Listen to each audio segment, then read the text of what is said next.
Hello everyone. Are you wondering what TBH means? Let's explore.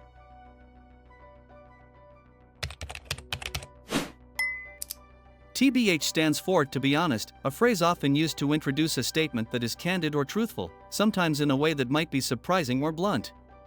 It's frequently used in online conversations and social media posts to preface an opinion or confession, signaling that what follows is sincere. For example, TBH, "I wasn't really impressed with that movie" would suggest the speaker is offering a straightforward, possibly unpopular opinion. The term can be used to express both positive and negative sentiments, with an emphasis on honesty and directness. In essence, TBH is about being upfront and clear about your thoughts or feelings, often in a casual or informal context. Please like the video and leave a comment to support my job. Thank you for watching and see you later. Goodbye.